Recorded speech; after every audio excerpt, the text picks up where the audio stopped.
کام کام اور بس کام۔ انسان ختم ہو جائے مگر کام ختم نہیں ہوتے۔ آج صبح فخر کے کالج میں پیرنٹس ٹیچر میٹنگ تھی۔ آنسا 9:30 بجے کے قریب فخر کے ساتھ کالج چلی گئی۔ فخر صاحب کالج سے واپس آئے تو موبائل پکڑ لیا، لیکن شکر ہے کہ آنسا کے جانے کے بعد میں نے رات کے دھلے ہوئے کپڑے تاروں پہ ڈال دیے تھے۔ آج مجھے ایک ٹب بھی دھونا تھا۔ بھائی اتنے کام مجھ سے نہیں ہوتے، میں ایک ایک کر کے کام کرتی ہوں۔ ٹب دھونے کے بعد میں نے اس کو ایک کونے میں سوکھنے کے لیے لگا دیا۔ آنسا کالج سے آئی واپس تو اپنے کسی کام میں مصروف ہو گئی۔ واپسی میں وہ گروسری کرتے ہوئے آئی تھی، لیکن شکر الحمدللہ کہ اس کے جانے کے بعد میں نے برتن تو نہیں دھوئے تھے، برتن ابھی تک ویسے ہی پڑے ہوئے تھے، لیکن میں نے گھر کا جھاڑو پوچھا ڈسٹنگ کر لی تھی۔ تو ایک بڑے کام سے تو میری جان چھوٹ گئی تھی۔ فخر کا کمرہ میں نے بالکل پرفیکٹ کر دیا تھا، جھاڑو پوچھا بھی کیا اور ڈسٹنگ بھی کر لی تھی۔ اس کے بعد ایک اور بیڈ روم جو فخر کے کمرے کے ساتھ ہی کا ہے، اسے بھی میں نے بالکل صاف کر دیا تھا۔ آپ اسے خود دیکھ سکتے ہیں۔ اس کمرے میں آج کل فخر سو رہا ہے۔ فخر کو شک ہے کہ اس کے بیڈ میں شاید کھٹمل پڑ چکے ہیں۔ آنسا نے اس کو اچھی طرح صاف کر دیا تھا، لیکن تب بھی اس کا شک دور نہیں ہو رہا۔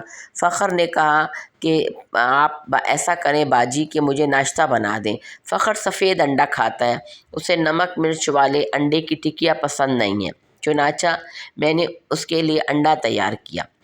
باتوں باتوں میں نے آنسا سے پوچھا کہ آنسا تمہیں ٹیچرز اور پرنسپل کیا کہہ رہی تھی؟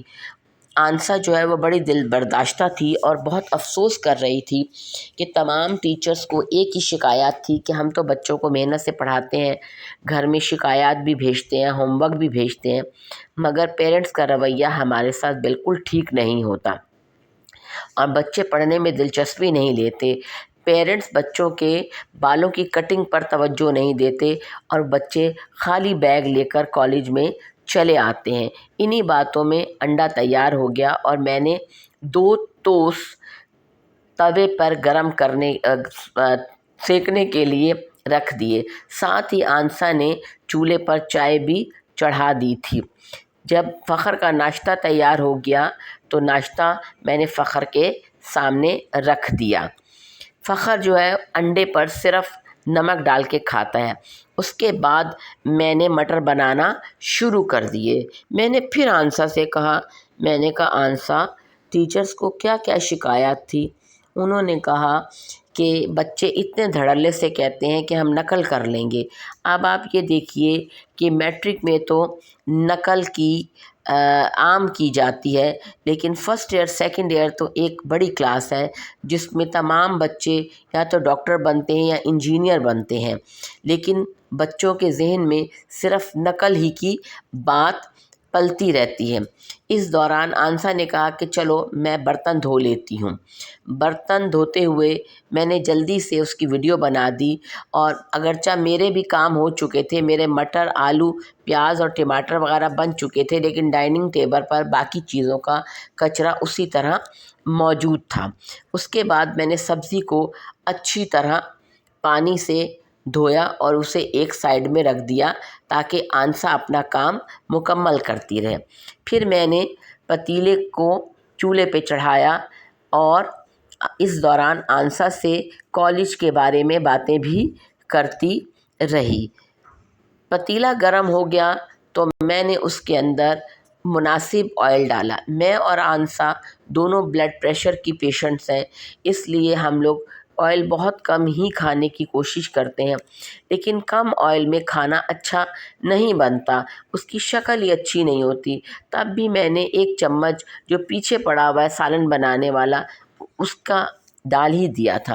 جب میرے پیاز گلابی ہو گئے تو میں نے اس کے اندر 1 چمچ ادرک لہسن کا پیسٹ ڈال دیا۔ آج میرا ادرک لہسن کا پیسٹ تقریباً ختم ہو چکا تھا۔ آپ دیکھیے میرا ڈبہ تقریباً خالی ہے۔ اس دوران فخر صاحب مسلسل موبائل پر لگے ہوئے تھے اور انہیں قطعاً کسی طرح کی کوئی شرمندگی نہیں تھی کہ اساتذہ ان سے کس بات پر نالاں ہیں، اور نہ اسے اس بات کا احساس ہوتا ہے کہ مئی میں اس کے فرسٹ ایئر کے ایگزام ہونے والے ہیں۔ نہ جانے بچوں کے رویے کیسے ہو گئے۔ باتوں باتوں میں پیاز براؤن ہو گیا تو میں نے اس کے اندر کٹے ہوئے آلو ڈال دیے۔ کٹے ہوئے آلو ڈالنے کے بعد میں نے اس کو 5-6 منٹ تک کے لیے اچھی طرح براؤن کرنے کی، بھوننے کی کوشش کی۔ اس کے ساتھ ہی میں نے کچھ مسالہ جات بھی استعمال کیے۔ میں بہت زیادہ مسالے پسند نہیں کرتی۔ ہماری ہنڈیا میں نمک، مرچ، ہلدی، بہت کم گرم مسالہ اور بہت ہی کم سوکھا دھنیا اور زیرہ پاؤڈر وغیرہ ڈلتا ہے۔ میں بہت کم مسالوں کے ساتھ ہنڈیا بنانا پسند کرتی ہوں۔ مجھے ڈھیرم ڈھیر مسالے ڈالنا بالکل بھی پسند نہیں ہے۔ اسی دوران آنسا جو ہے میری بہن سے گجرانوالا فون پہ بات کرتی رہی۔ میں نے ٹماٹروں کی پیسٹ بنا لی تھی اور اس میں 3 چمچ بھر کے میں نے ٹماٹر کی پیسٹ ڈال دی۔ اب میں نے اس پیسٹ کو تقریباً 3-4 منٹ تک خوب اچھی طرح بھون لیا تھا تاکہ ٹماٹروں کا کچا پن بھی دور ہو جائے۔ آنسا سے میں نے پھر چھوٹی موٹی باتیں شروع کر دیں، لیکن آنسا بھی میرے ساتھ ویڈیو بنانے میں مصروف تھی۔ جیسے ہی میں نے دیکھا کہ آلوؤں کا پانی ختم ہو گیا ہے تو میں نے اس میں مٹر ڈال دیے، اور مٹر ڈال کے بھی میں نے اس کو تقریباً 3-4 منٹ تک خوب اچھی طرح بھون لیا تاکہ تمام مسالے مٹروں میں بھی یکجان ہو گئے۔ جس برتن میں میں نے اپنا مسالہ پیسا تھا اسی جگ میں میں نے تھوڑا سا پانی ڈال کے باقی مسالہ بھی اپنے مٹر کے اندر ڈال دیا۔ ہماری امی اسی طرح کے مٹر سیدھے سادے سے بنایا کرتی تھی، تبھی تو وہ بیچاری لمبی زندگی جی کر چلی گئیں۔ آج کل تو بچے اس قدر عجیب و غریب مرچ مسالوں والی چیزیں کھاتے ہیں اور مارکیٹ میں بھی نہ جانے کیا الم بلم چیزیں موجود ہوتی ہیں۔ ہمیں یہی نہیں پتہ کہ کیا چیز ہماری صحت کے لیے اچھی اور کیا چیز نہیں۔ چھوٹے چھوٹے بچے ہارٹ پیشنٹ ہیں اور چھوٹی عمر میں لڑکے اور لڑکیوں کو شوگر اور بلڈ پریشر ہو رہا ہے۔ ہم تو بہت کم مسالوں کا استعمال کرتے ہیں۔ میری ہنڈیا جو ہے وہ اچھی طرح بھن گئی تھی، چونکہ میرا کیمرہ بہت اچھی طرح ایڈجسٹ نہیں ہو رہا تھا، اور دوسری بات ہے کہ ہم نئی ویڈیو بنانا سیکھ رہے ہیں، اس لیے ہم سے بہت سی غلطیاں بھی ہو رہی ہیں۔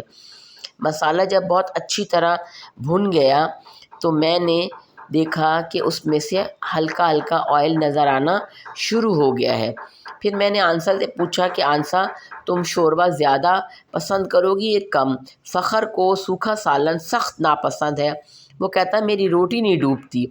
یہ اصل میں ہمارے ابو پر چلا گیا ہے۔ میرے ابو کو بھی لمبے شوربے والے سالن بہت پسند تھے، اور وہ کہتے تھے کہ سوکھا نوالا حلق میں پھنس جاتا ہے۔ چنانچہ میں نے آنسا سے پوچھ کے تھوڑا سا پانی اور ایڈ کر دیا۔ ایڈ کرنے کے بعد میں نے ہنڈیا کو ہلکی آنچ پر دم پر رکھ دیا تاکہ اس کے آلو بھی گل جائے اور ہنڈیا بھی تیار ہو جائے۔ تھوڑی دیر کے بعد میں نے دیکھا کہ مناسب سا شوربہ بن گیا ہے۔ نمک چکھ کر کے میں نے اس کے اوپر تھوڑی سی کسوری میتھی چھڑک دی، جس سے خوشبو اچھی آتی ہے۔ اس کے بعد میں ڈائننگ ٹیبل پر چلی گئی کیونکہ وہاں بھی بہت سا کام میرا انتظار کر رہا تھا۔ آنسا نے آٹا گوندنے کے لیے آٹا پرات میں ڈالا اور پھر آٹا گوندھ کر ایک ڈبے میں رکھ دیا۔ میں نے بقیہ اپنی گاجروں کی کٹنگ کر کے رکھی۔ یہ گاجریں میں پرسوں لے کر آئی تھی اور کل میں اس کو بنانا بھول گئی تھی۔ گاجریں کاٹنے کے بعد میں نے اپنا بقیہ کام شروع کر دیا، اور میرے بقیہ کام میں ادرک اور لہسن بنانا شامل تھا۔ یہ میں نے اس کی پیسٹ ابھی نہیں بنائی کیونکہ اس کے بعد میرے میں ہمت نہیں تھی، لیکن میں نے پھر بھی ادرک لہسن اور گاجروں کو دھو کر، اور تھوڑی سی بند گوبھی تھی، میں نے کہا میں اس کو بھی ضائع نہیں کروں گی، ان کو دھو کر میں نے سائڈ میں نچڑنے کے لیے رکھ دی۔ 1 بج چکا تھا، اور ہمارے گھر میں عادت ہے کہ ہم 1 بجے اپنی روٹی بنا لیتے ہیں۔ آنسا نے 4 روٹیاں بنائیں۔ ہم بہت زیادہ روٹی نہیں بناتے، پھر روٹی ضائع ہو جاتی ہے۔